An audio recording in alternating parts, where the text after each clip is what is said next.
अब श्रीमद् भागवत महापुराण, जिसमें भगवान सिद्धियों की बात बता रहे हैं कि जब कोई साधक ऐसी धारणा करता है तो ये सिद्धियां प्रकट होती है। पहले तो अष्ट सिद्धियों का वर्णन कल भगवान ने किया, जो केवल भगवान में पूर्णता रहती हैं, अन्य योगियों और साधकों में अंश मात्र में जाती है। फिर भगवान ने अन्य सिद्धियों का वर्णन किया।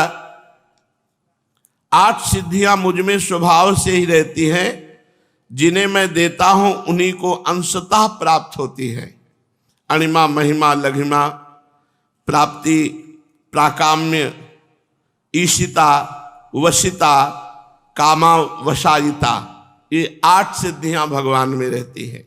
इसके अतिरिक्त शरीर में भूख प्यास बिल्कुल ना लगना, बहुत दूर की वस्तु देख लेना, बहुत दूर की बात सुन लेना, मन के साथ ही शरीर का उस स्थान पर पहुंच जाना, जो इच्छा हो वही रूप बना लेना, दूसरे शरीर में प्रवेश कर जाना, जब इच्छा हो तब शरीर छोड़ देना, अप्सराओं के साथ होने वाली देव क्रीड़ा का दर्शन करना, संकल्प की सिद्धि, सब जगह सबके द्वारा अपनी आज्ञा का पालन करा लेना, ये 10 सिद्धियां जब सतोगुण बढ़ता है तब ये होती हैं।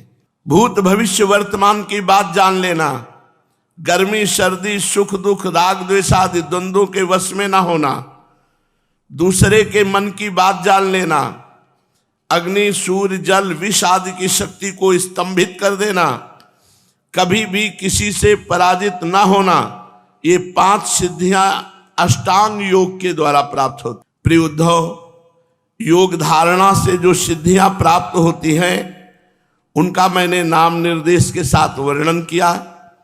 अब किस धारणा से कौन सी सिद्धि कैसे प्राप्त होती है बतलाता हूं, सुनो। पंचभूतों की सूक्ष्मतम मात्राएं हैं, वो मेरा ही स्वरूप है, शरीर है। जो साधक केवल मेरे उसी शरीर की उपासना करता है, अपने मन को तदाकार बनाकर उसमें लगा देता है, मेरे तन्मात्मक शरीर के अतिरिक्त और किसी भी वस्तु का चिंतन नहीं करता, उसे अणिमा नाम की सिद्धि प्राप्त होती है। पत्थर में भी प्रवेश कर जाए, सघन चट्टान में भी रास्ता बना दे, उसमें प्रवेश कर जाए, ये शक्ति अणुता उसे प्राप्त हो जाती है। फिर महातत्व के रूप में मैं ही प्रकाशित हो रहा हूं, उस रूप में समस्त व्यवहारिक ज्ञानों का मैं केंद्र हूं। तो जो साधक मन को महत्वाकार करके तन्मय कर देता है मेरे में, उसे महिमा नाम की सिद्धि प्राप्त होती है। इसी प्रकार आकाश आदि पंचभूतों में जो मेरे ही शरीर हैं, अलग अलग मन लगाने से उनकी महिमा को प्राप्त हो जाता है, इसलिए वो महिमा नाम की सिद्धि के अंतर्गत। जो योगी वायु आदि 4 भूतों के परमाणुओं को मेरा ही रूप समझकर चित्त को तदाकार कर देता है, उसे लघिमा नाम की सिद्धि प्राप्त होती है। उसे परमाणु रूप काल के समान सूक्ष्म वस्तु बनने का सामर्थ्य प्राप्त हो जाता है। जो सात्विक अहंकार को मेरा स्वरूप समझकर मेरे उसी रूप में चित्त की धारणा करता है, वह समस्त इंद्रियों का अधिष्ठाता हो जाता है और मेरा चिंतन करने वाला भक्त इस प्रकार प्राप्ति नाम की सिद्धि प्राप्त कर लेता है। जो पुरुष मुझ महत्वाभिमानी सूत्रात्मा में अपना चित्त स्थिर करता है, उसे अव्यक्त जन्मा सूत्रात्मा की प्राकाम्य नाम की सिद्धि प्राप्त होती है, जिससे इच्छा अनुसार सभी भोग तत्काल प्राप्त किए जा सकते हैं। जो त्रिगुणमयी माया के स्वामी मेरे काल स्वरूप विश्व रूप की धारणा करता है, वो शरीरों और जीवों को अपनी इच्छा अनुसार चलाने की सामर्थ्य प्राप्त कर लेता है। इस सिद्धि का नाम ईशित्व है, जिसको जैसा चाहे वैसा चलावे। जो योगी मेरे नारायण स्वरूप में, जिसे तुरीय और भगवान भी कहते हैं, मन को लगा देता है, मेरे स्वाभाविक गुण उसमें प्रकट होने लगते हैं और उसे वशिता नाम की सिद्धि प्राप्त होती है।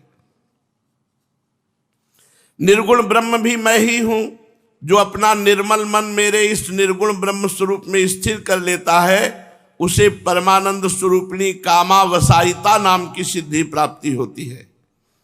इसके मिलने पर उसकी सारी कामनाएं पूर्ण हो जाती हैं, समाप्त हो जाती हैं। प्रिय उद्धव, मेरा वह रूप जो श्वेत द्वीप का स्वामी है, अत्यंत शुद्ध और धर्ममय है, जो उसकी धारणा करता है उसे भूख, प्यास, जन्म, मृत्यु और शोक, मोह ये 6 उर्मियां नहीं व्याप्ति, ये उसको सिद्धि प्राप्त होती है। मैं ही समष्टि प्राण रूप आकाश आत्मा हूं, जो मेरे इस स्वरूप में मन के द्वारा अनाहत नाथ का चिंतन करता है वह दूर श्रवण नाम की सिद्धि से संपन्न हो जाता है। बहुत दूर की बात सुन लेना, आकाश में उपलब्ध होने वाली विविध प्राणियों की बोली सुन करके वो क्या कह रहे हैं ये समझ जाना। जो योगी नेत्रों को सूर्य में और सूर्य को नेत्रों में संयुक्त कर देता है और दोनों के संयोग में मन ही मन मेरा चिंतन ध्यान करता है, उसकी दृष्टि सूक्ष्म हो जाती है और उसे दूरदर्शन नाम की सिद्धि प्राप्त होती है। वो बैठे बैठे सारे संसार को देख सकता है। मन और शरीर को प्राणवायु के सहित मेरे साथ संयुक्त कर दे, मेरी धारणा करे, तो इससे मनोजो नाम की सिद्धि प्राप्त होती है। इसके प्रभाव से वह योगी जहां भी जाने का संकल्प करेगा, संकल्प करते ही वो उसका शरीर वहीं उसी क्षण पहुंच जाएगा। ये मनोजो नाम की सिद्धि होती है। जिस समय योगी मन को उपादान कारण बनाकर किसी देवता आदि का रूप धारण करना चाहता है तो अपने मन के अनुकूल वैसा ही रूप धारण कर लेता है। इसका कारण यह है कि उसने अपने चित्त को मेरे साथ जोड़ दिया है।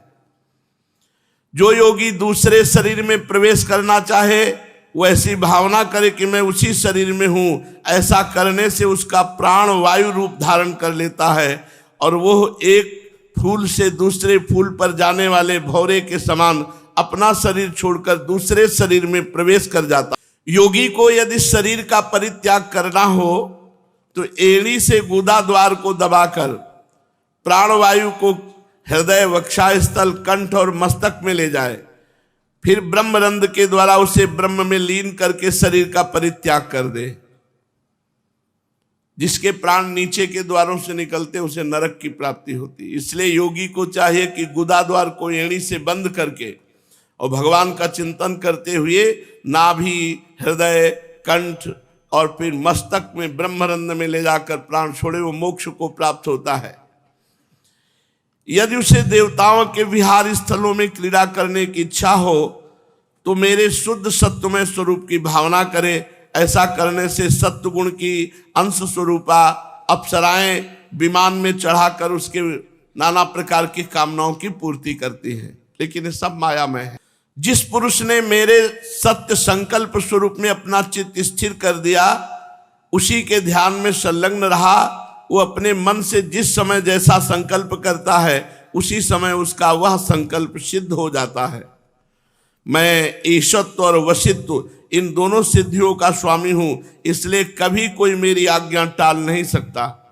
जो मेरे उस स्वरूप का चिंतन करके उसी भाव से युक्त हो जाता है, मेरे समान उसकी आज्ञा को भी कोई टाल नहीं सकता। जिस योगी का चित्त मेरी धारणा करते करते मेरी भक्ति के प्रभाव से शुद्ध हो गया है, उसकी बुद्धि जन्म, मृत्यु आदि अदृष्ट विषयों को भी जान लेती है। कब किसकी मृत्यु होगी, कब कहाँ जन्म होगा, क्या भूत, भविष्य और वर्तमान की सभी बातें उसे मालूम हो जाती हैं, जो मेरी भक्ति रूपी सिद्धि को प्राप्त होता है। जैसे जल के द्वारा जल में रहने वाले प्राणियों का नाश नहीं होता, वैसे जिस योगी ने अपना चित्त मुझ में लगाकर शिथिल कर दिया है, उसके योग में शरीर को अग्नि, जल आदि कोई भी पदार्थ नष्ट नहीं कर सकते। जो पुरुष श्रीवत्स आदि चिन्ह और शंख, गदा, चक्र, पद्म आदि आयुधों से विभूषित तथा ध्वजा, छत्र, चमर आदि से संपन्न मेरे अवतारों का ध्यान करता है, वो 6 शत्रुओं पर विजय प्राप्त कर लेता है। काम, क्रोध, लोभ, मोह, मद, मत्सर, जो भगवान के अवतार लीला का गायन, भगवान के अवतार संबंधी नामों का जप कीर्तन, इस प्रकार जो विचारशील पुरुष मेरी उपासना करता है और योग धारणा के द्वारा मेरा चिंतन करता है, उसको सभी सिद्धियां पूर्णतः प्राप्त हो जाती हैं, जिनका मैंने वर्णन किया। प्यारे उद्धव, जिसने अपने प्राण, मन और इंद्रियों पर विजय प्राप्त कर ली, जो संयमी है, मेरे स्वरूप की धारणा कर रहा है, उसके लिए कोई भी सिद्धि नहीं जो दुर्लभ हो। उसे सब सिद्धियां स्वाभाविक प्राप्त हो जाती हैं जो निरंतर भगवान का भजन करता है। अब देखो, भगवान कह रहे हैं, परंतु महान पुरुष कहते हैं कि जो लोग भक्ति योग अथवा ज्ञान योग आदि उत्तम योगों का अभ्यास कर रहे हैं,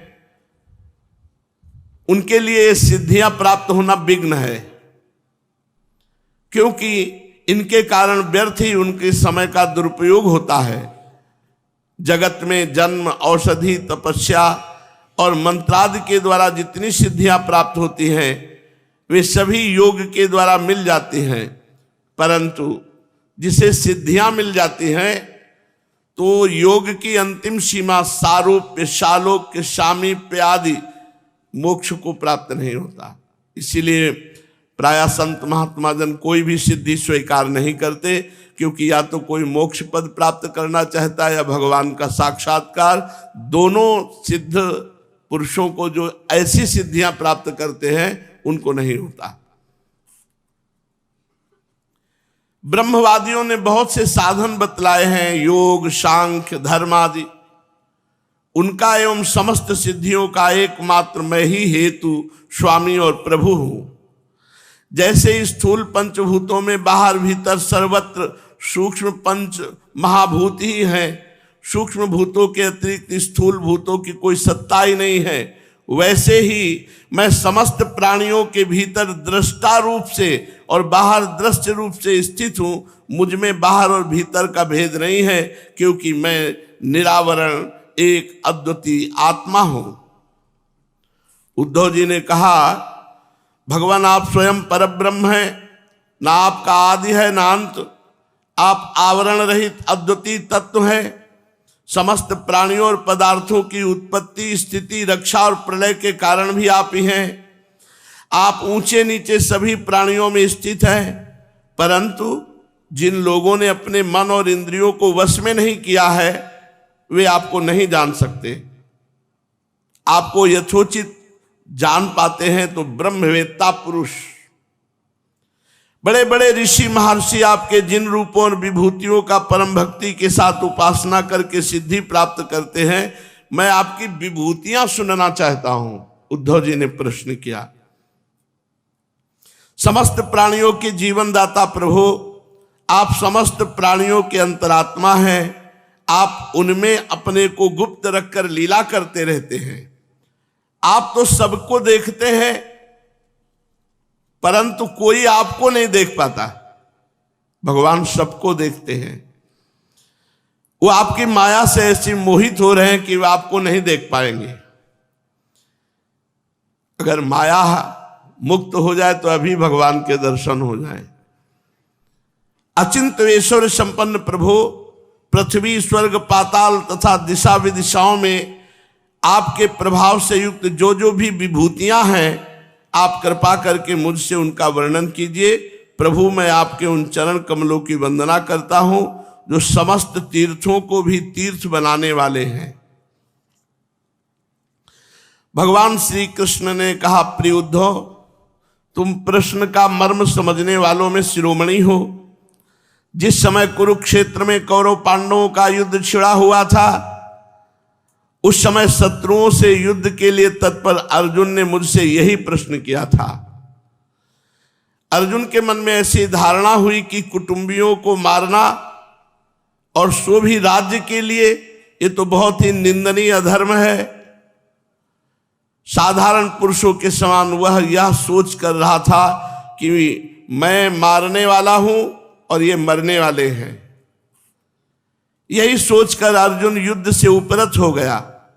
तब मैंने रणभूमि में बहुत सी युक्तियां देकर वीर शिरोमणि अर्जुन को समझाया। उस समय अर्जुन ने भी मुझसे यही प्रश्न किया था जो तुम कर रहे हो। उद्धव जी, मैं समस्त प्राणियों का आत्मा हूं। भगवान अपनी विभूतियों का वर्णन करते हैं। मैं समस्त प्राणियों का हितैषी हूं, सुहृद हूं, मैं ईश्वर हूं। मैं ही इन समस्त प्राणियों और पदार्थों के रूप में हूं। सुनो ध्यान से, जितने पदार्थ हैं सब श्री कृष्ण बने हैं, और जितने प्राणी हैं सब श्री कृष्ण बने हैं, और हमें दिखाई नहीं दे रहे, खुली आंख। मैं ही समस्त पदार्थों के रूप में हूं, मैं ही समस्त प्राणियों के रूप में हूं, मैं ही इनकी उत्पत्ति, स्थिति और प्रलय का कारण हूं। जितने तेज चलने वाले पदार्थ हैं उनमें मैं गति हूं। भगवान गति है। अधीन करने वालों में मैं काल हूं। गुणों में मैं उनकी मूल स्वरूपा साम्यावस्था हूं। जितने भी गुणवान पदार्थ हैं उनमें उनका स्वाभाविक गुण मैं हूं। गुणयुक्त वस्तुओं में मैं क्रिया शक्ति प्रधान प्रथम कार्य सूत्रात्मा हूं, और महानों में ज्ञान शक्ति प्रधान प्रथम कार्य महातत्व हूं। सबसे सूक्ष्म वस्तुओं में सूक्ष्म जीव हूं। जीव को कहीं किसी भी यंत्र से नहीं देखा जा सकता। कठिनाई से बस में होने वालों में मैं मन हूं। मैं वेदों का अभिव्यक्ति स्थान हिरण्यगर्भ हूं, और 3 मात्रा आ उ मा ओम, मैं ही ओंकार हूं। मैं अक्षरों में आ हूं। देखो, सब अक्षरों में आ विराजमान है। ऐसे भगवान ब्रह्म रूप से सब में विराजमान। का खा गा आ सब में आ निकलता है। मैं अक्षरों में अकार हूं, और छंदों में त्रिपदा गायत्री हूं। समस्त देवताओं में इंद्र हूं। 8 वसुओं में मैं अग्नि हूं। 12 आदित्यों में विष्णु हूं। 11 रुद्रों में नीलोहित नाम का रुद्र हूं। मैं ब्रह्म ऋषियों में भृगु, राज ऋषियों में मनु, देव ऋषियों में नारद, और गौओं में मैं कामधेनु हूं। मैं सिद्धेश्वरों में कपिल, पक्षियों में गरुण, प्रजापतियों में दक्ष, और पितरों में अर्यमा हूं। प्रिय उद्धव, मैं दैत्यों में दैत्यराज प्रहलाद, नक्षत्रों में चंद्रमा, औषधियों में सोमरस, एवं यक्ष राक्षसों में कुबेर हूं। मैं गजराजों में ऐरावत, जल निवासियों में उनका प्रभु वरुण, औषधियों में सोमरस, यक्ष राक्षसों में कुबेर हूं। तपने और चमकने वालों में सूर्य हूं। मनुष्यों में राजा हूं। मैं घोड़ों में उच्चैश्रवा, धातुओं में सोना, दंडधारियों में यमराज, सर्पों में वासुकी नाग हूं। निष्पाप उद्धव, मैं नागराजों में शेष नाग, सींग और दाढ़े वाले प्राणियों में उनका राजा सिंह, आश्रमों में संन्यास आश्रम, वर्णों में ब्राह्मण, तीर्थों में नदियों में सर्वश्रेष्ठ गंगा, जलाशयों में समुद्र, अस्त्र शस्त्रों में धनुष, धनुर्धरों में त्रिपुरारी शंकर मैं हूं। मैं निवास स्थानों में सुमेरु, दुर्गम स्थानों में हिमालय, और वृक्षों में पीपल का वृक्ष मैं हूं। धान्यों में जौ धान्य मैं हूं। और भी भगवान अपनी विभूतियों का वर्णन करते हैं। शेष चर्चा आगे। श्री राधा वल्लभ लाल की जय।